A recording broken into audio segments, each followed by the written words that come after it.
Thank you so much for joining us. My name is Katie Anderson, and I have with me today Matt Karzak. He is one of my former students. He is a student athlete today, playing lacrosse at John Carroll University in Ohio. And so welcome, Matt. Thank you. Thanks for having me. Okay, so today we're talking about Division III athletics. And Matt is a student who, from the very beginning, wanted to play Division III. That was one of his goals, and he was well informed about what that meant when he got started in the recruiting process.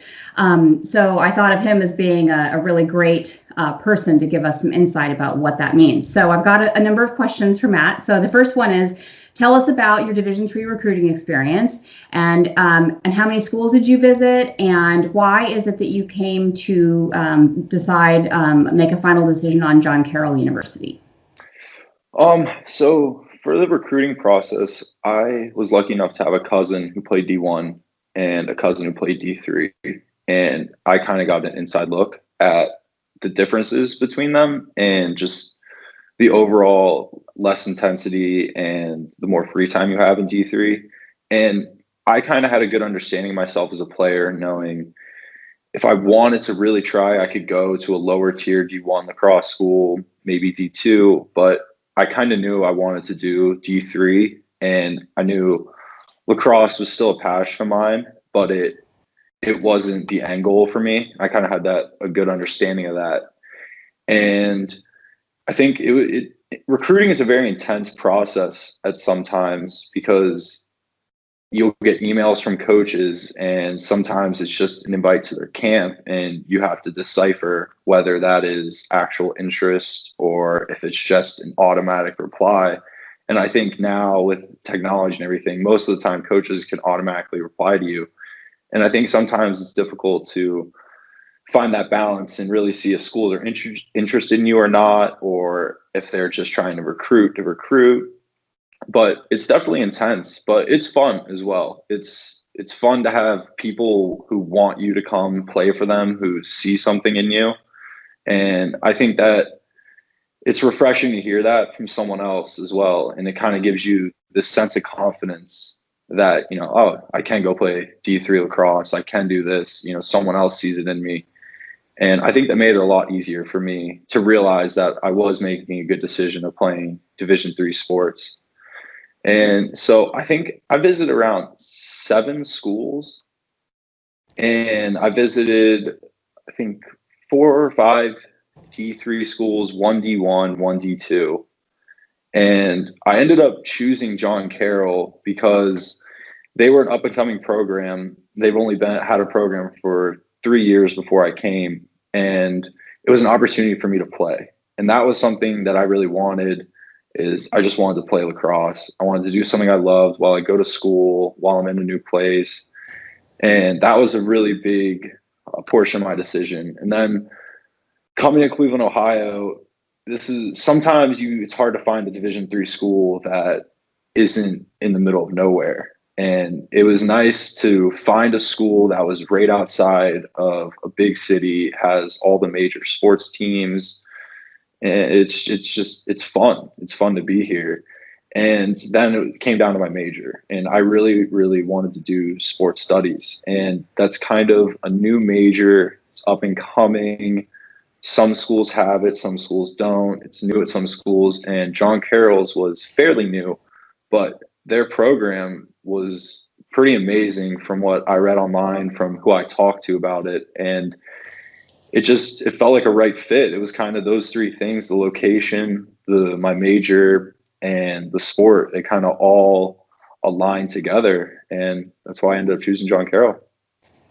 Cool. Well, I remember you kind of going through this process, and that you were so happy when you visited that school, because it really did hit all those marks for you. Do you have friends on your team that had different recruiting experiences, or like do you have a lot of guys who are local on your team who are from the local area? Yeah, so being in Cleveland, Ohio, we do have a lot of kids who are from the hour and a half radius of Ohio, or outside of Cleveland. We have Columbus kids, Cincinnati kids, and our coach, he's from Buffalo, New York. So he knows all the people in Buffalo for lacrosse. So we have a lot of kids from Western New York. But we actually do have a pretty decent mix. We have some Michigan kids, some Pennsylvania kids. We have someone from Chicago. So it's a pretty big mix of kids.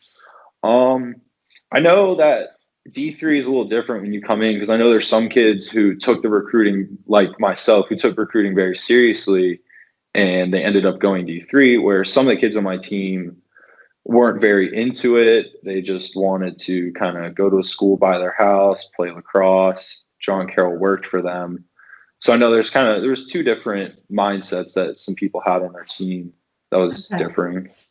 Interesting. Well, and I remember that at one point, you realized that so many of the kids on the team were somewhat local, and a lot of kids will leave the campus on the weekends, which is very common for some of these schools that attract such a local community. And coming from California, you didn't have necessarily, your family within an hour's drive of where you were. So did that take some adjustment?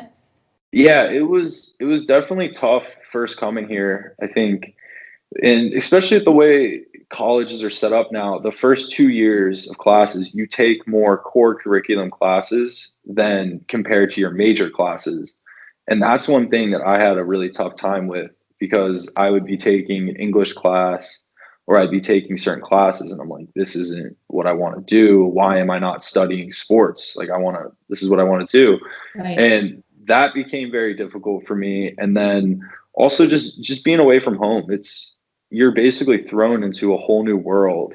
And especially coming from California to Cleveland, it's a completely different culture. I mean, people dress differently. It's kind of a shock. And then throw in the weather, and it's all a lot to take in. But I was able to move through it. It was a little tough, but when you play Division III sports, your team is, it's so cliche, but it really is a family. And I mean, these past 3 years, I've been best friends with my incoming class on the lacrosse team. We still live together.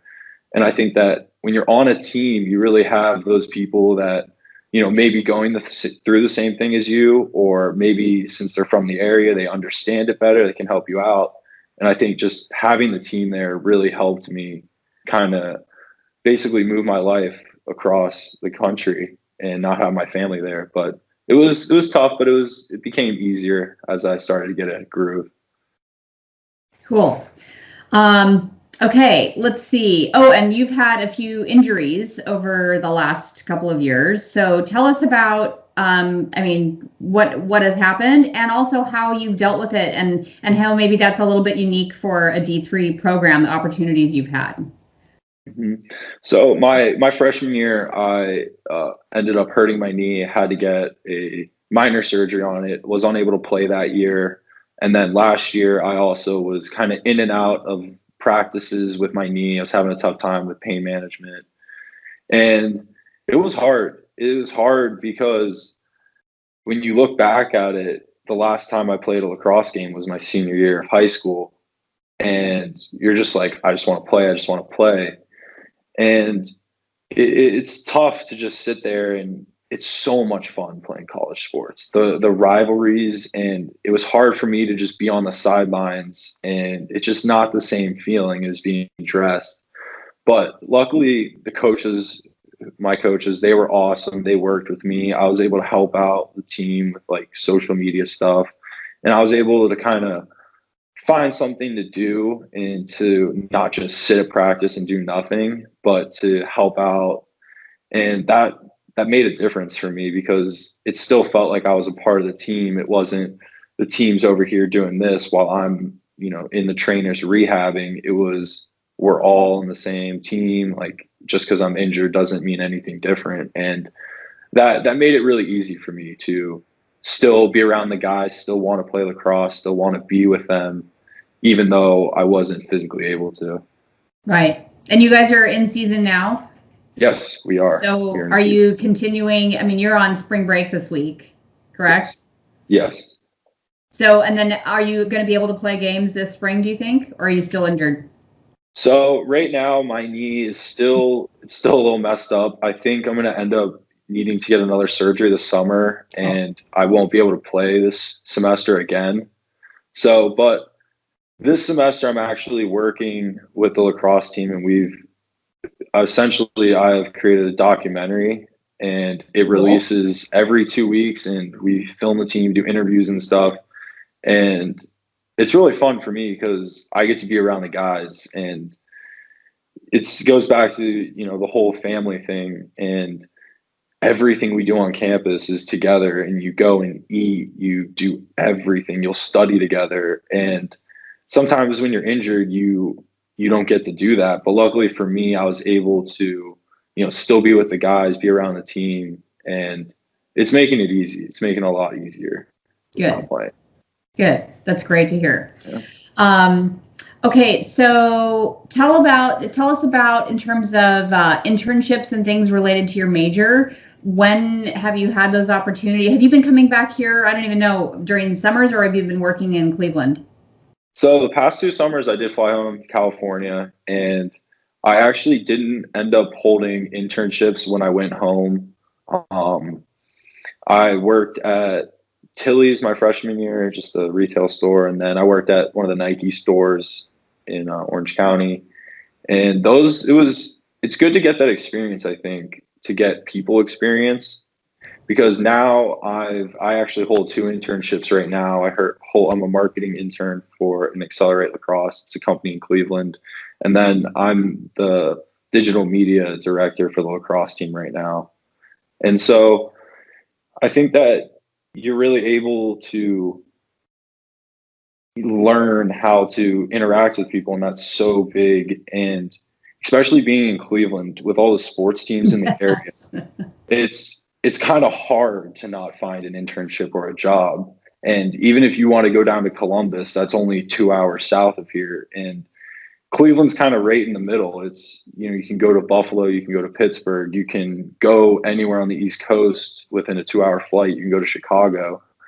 And that was one of the reasons why I chose the school too, because I have tons of options if I want to look at internships. If I want to go somewhere else other than Cleveland, I'd be able to look somewhere that's not crazy far. I wouldn't have to get on a flight to go see or anything.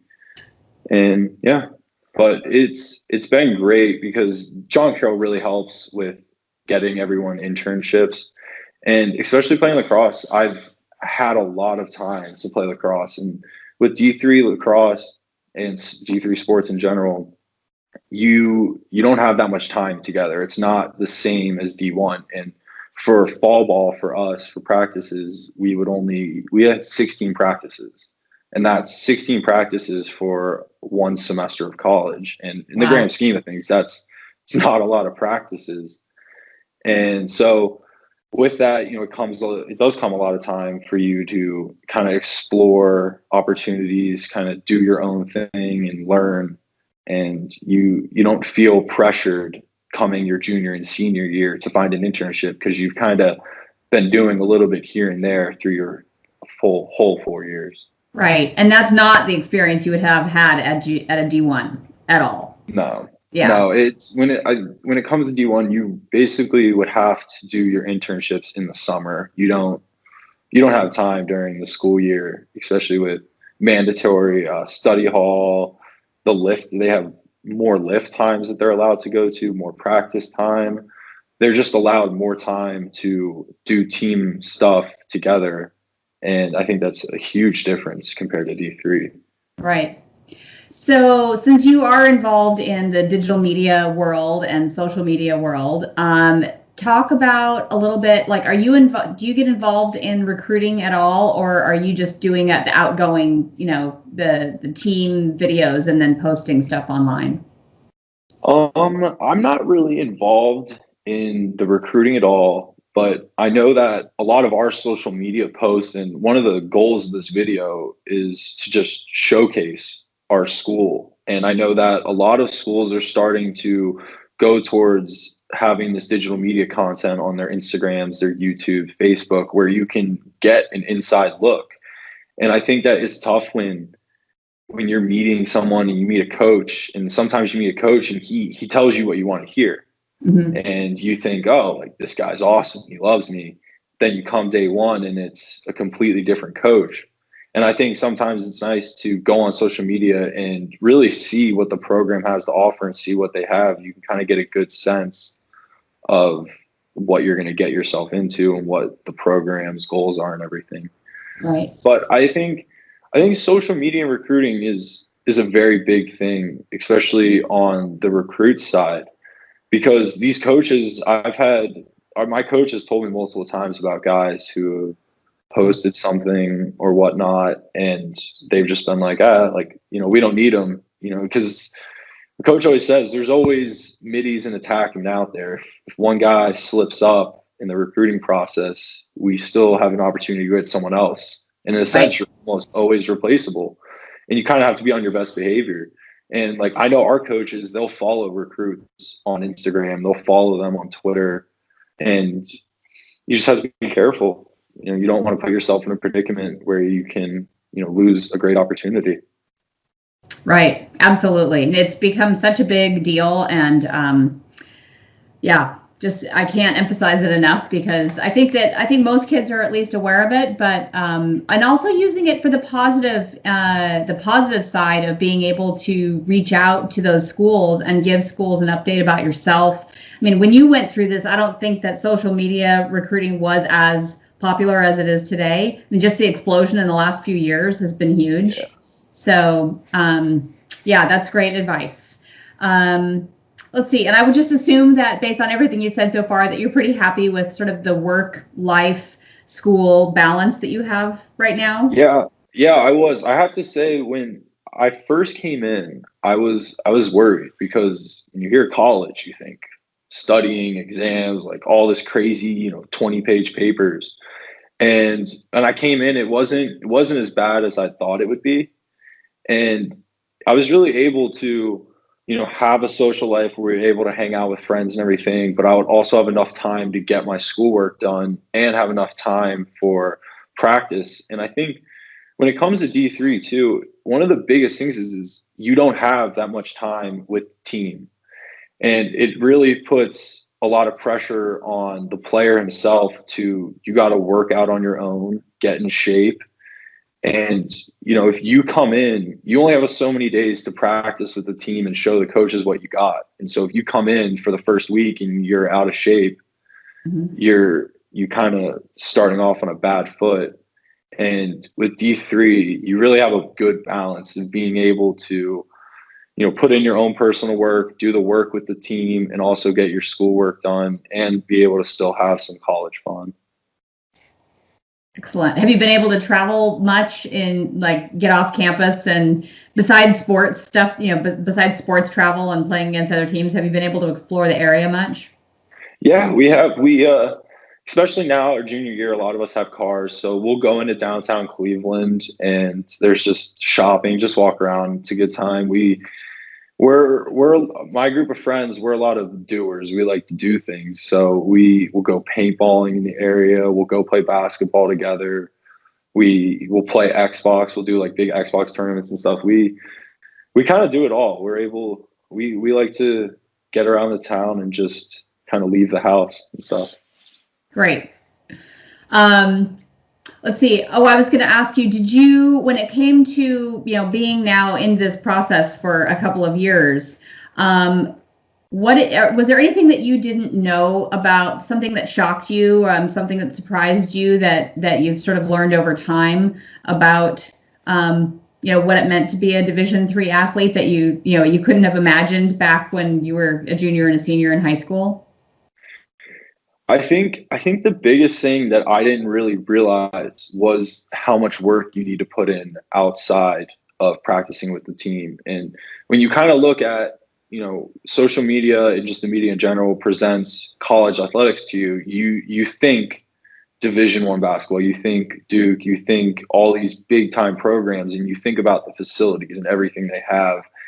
And it's completely different than that for Division III. And like I said, we only have 16 practices in the fall, and you have to want to get better, and you have to want to go in the weight room and put in the work on your own time, because that is what will help separate you and help you play at the Division 3 level. Because especially Division 3, it's not about, I mean, all college sports, it's not about where you came from, who you are. It's not about what grade you are, what age. It's not like high school. It's the best player plays. And you don't have as many team activities to set yourself up for success. You really have to, prioritize your time and put in the work to be one of the best athletes you can be.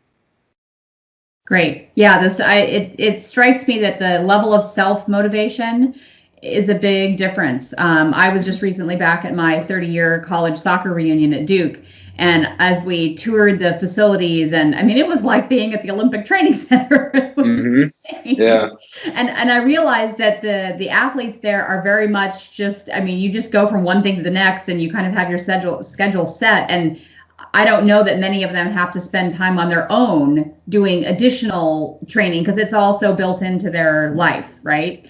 But it sounds like for D3 athletics, you've got to be a little bit more self-motivated to get out there and do some stuff on your own, because it's not built into your life as much. Yeah, but essentially with what comes with that, though, is you aren't on scholarship. You aren't on athletic scholarship. So, if you get there day one and you kind of go through it and you're like, you know what, maybe Division 3 isn't for me, you're not losing anything by quitting the team or stepping away for a year, which is nice. But then that also comes back to you got to make sure that you pick the school for the school and the location before lacrosse.